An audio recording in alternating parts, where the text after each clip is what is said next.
We are very happy to be a part of this International Humanism Conference on Social Justice, especially me. I thank one and all who present here and who listening through live casting too. This is a wonderful conference because social justice is a universal thought, a global need. Social justice is necessary for this human society to flourish. In fact, social justice is natural. It is not the social science, it is science. The world is for everyone, for all beings. There is no such thing as high or low in nature. No discriminations in the world are natural. Moreover, the divisions and discriminations created within the human race are completely contrary to science and nature. Thandai Periyar approached this aspect scientifically. He observed all living beings in the world, including human beings, are different in appearance, different in character, but the behavior and purpose is almost the same. Differences are not meant for discrimination. All kinds of discriminations, including gender discrimination, color, racial discrimination, caste discriminations, are unnatural. Apart from reproductive organs, there are no big differences in male and female bodies too. A woman's kidney can be transplanted into a man. A Mongolian's eye can be transplanted to a Caucasian's. We check at every human being's blood group, not color, sex, race, caste, for transfusion. It was this vision that Thandai Periyar approached the people, spoke, he made them understand. His language was very simple, but deeply thought-provoking, reasoned, brainstorming with questions, demolished the dominant strongholds. He made unrelenting achievements in the field of social justice. Periyar spoke to the people, wrote and fought for the people. He made the people who did not realize that they were enslaved realize that enslavement. People rose up. It has been 49 years since Periyar stopped thinking. But even today, Periyar is a terror to the Sanathanis, to the castes, to the religious fanatics, to the fascists. He is an ideal for people who are in slavery, who are suffering due to social injustice. They thought that Periyar should be confined in a shell, they thought. But he rises as great waves. They thought that this headache would go away with Tamil Nadu. But youths are carrying Periyar's image in the struggles for social justice that are arising all over India today. Periyar's perspective is admired in the struggles for language rights. Today's youth realizes that self-respect ideologies are needed in North India too. I would like to remind you the events of the last few years in India. They could not tolerate only one Periyar Ambedkar study circle in IIT Madras. They conspired not to let it function. But it has sprouted up all over India's academic institutions. Periyar Ambedkar study circles have sprung up across the seas today, including in Canada. Like a ball rising up to hit, Periyar's ideologies will rise. Not only the Tamil youths like us who have never seen Periyar in person, the youths from North India, where so many lies and hatred have been unleashed on Periyar, they are ready to take on Periyar. One thing, Periyarism can never be stopped because it is science. It is natural thinking. Science never fails. Science alone prevails. Periyarism prevails. Even a century ago, Periyar inspired the youth, brought them to the field, made them to fight against Varna system, casteism, discriminations, all kind of atrocities and social injustice. Periyar's Vaikam agitation in 1924 And from 1926, the tireless efforts of Periyar's self-respect movement broke down the barriers to entry of oppressed people into public spaces like roads, hotels, temples, and public transport because of untouchability. In 1929, he passed a resolution in the conference held in Chengalpattu that women should have the right to property. He mobilized people to fight for the rights of women and oppressed people. Periyar's voice for linguistic rights in 1938 attracted the youth. A cultural revolution took place in Tamil Nadu. The linguistic rights of Tamil people were protected.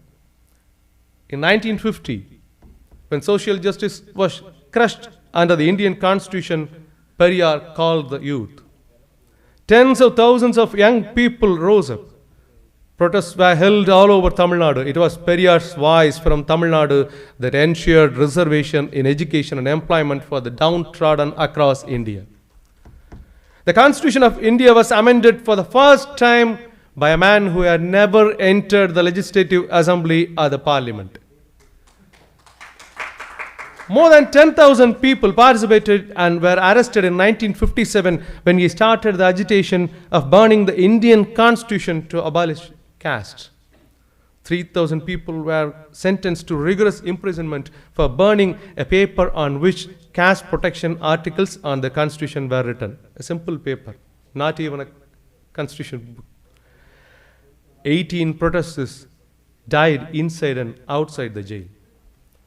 India has never seen such a struggle. Even at the time of the last breath, he voiced for the right of the Hindu caste have the right to enter the sanctum sanctorum of the Hindu temple. He voiced for the right of all caste believers to become priests. He called for protest. Today, we have won this through 50 years of continuous struggle. His ardent disciple, our leader Dr. K. Veeramani, led the movement in the streets and courts. He guided the government to enact an act to give the rights for all caste people to be priests. The caste snake that Periyar chased away from the streets, houses, and educational halls went and hid inside the sanctum sanctorum. But the youth squad founded by Periyar, led by Dr. K. Veeramani, went inside that sanctum sanctorum and beat that to death with a stick of Periyar. Yes, we know there are some other species of poisonous casteist creatures roaming around. Attempts are being made to destroy social justice. Honor killings are taking place here and there in the name of caste pride. But to answer all this, Periyar's handstick is with the youth today. Periyar's stick is not a weapon of violence. It is a weapon of intellectual struggle for social justice and self-respect. Periyar inspired yesterday's youth. History had witnessed the development and the rights we got due to them. He inspired Dr. Ambedkar. He inspired M.N. Roy. He inspired V.P. Singh, Haringar Anna, Kalaignar Karunanidhi, Dr. K. Veeramani, and lakhs of young minds of the 20th century. He is inspiring today's youth. India is watching how Periyar is giving hope to the people like a paddle in the struggle amidst fascism. And yes, he'll be the inspiration for tomorrow's youth in the struggle for social justice. Periyar's goal was simple, very normal. Everything is for everyone. Anevarukkum anaithum. But achieving that is not so easy. For when he calls the youth, he doesn't call him to give office. He did not call saying that he would give minister posts. Periyar calls. Dear young people, this is the time when you have to be brave enough to do whatever it takes to make it happen. You can get hit. be prepared to be hurt. You must have the courage to stand undisturbed even if you face total imprisonment. Comrades, be brave. Dare to die. Dare to sacrifice your own well-being and mind for social justice. This is the wealth that I, the dying old man, leave to you, the people who are going to live for a long time. தோழர்களே, துணிவு கொள்ளுங்கள், சாக துணிவு கொள்ளுங்கள். உங்கள் சொந்த வாழ்வு நலத்தையும் மனத்தையும் விட்டு தொண்டாற்ற துணிவு கொள்ளுங்கள். இதுதான் இனி வெகுகாலம் வாழப்போகும் மக்களாகிய உங்களுக்கு சாகப் போகும் கிழவனாகிய நான் வைத்துவிட்டு போகும் செல்வமாகும். We, grandsons and granddaughters, have inherited the wealth that our grandfather gave us. Behold, I proclaim to the world loudly, we are brave enough.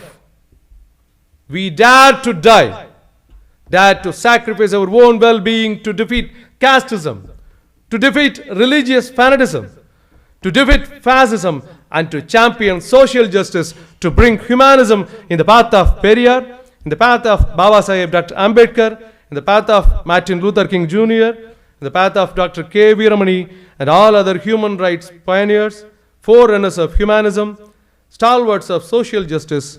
We, the youth, are brave. I thank you once again, the organizer of the conference, Dr. Soma Ilangovan, Arulaka, Dr. KRS, Dr. L. Tamil, and my sincere thanks to my mentor, my leader, Dr. K. Veeramani, who gave the great opportunity to participate in this conference and address the august audience. Thank you.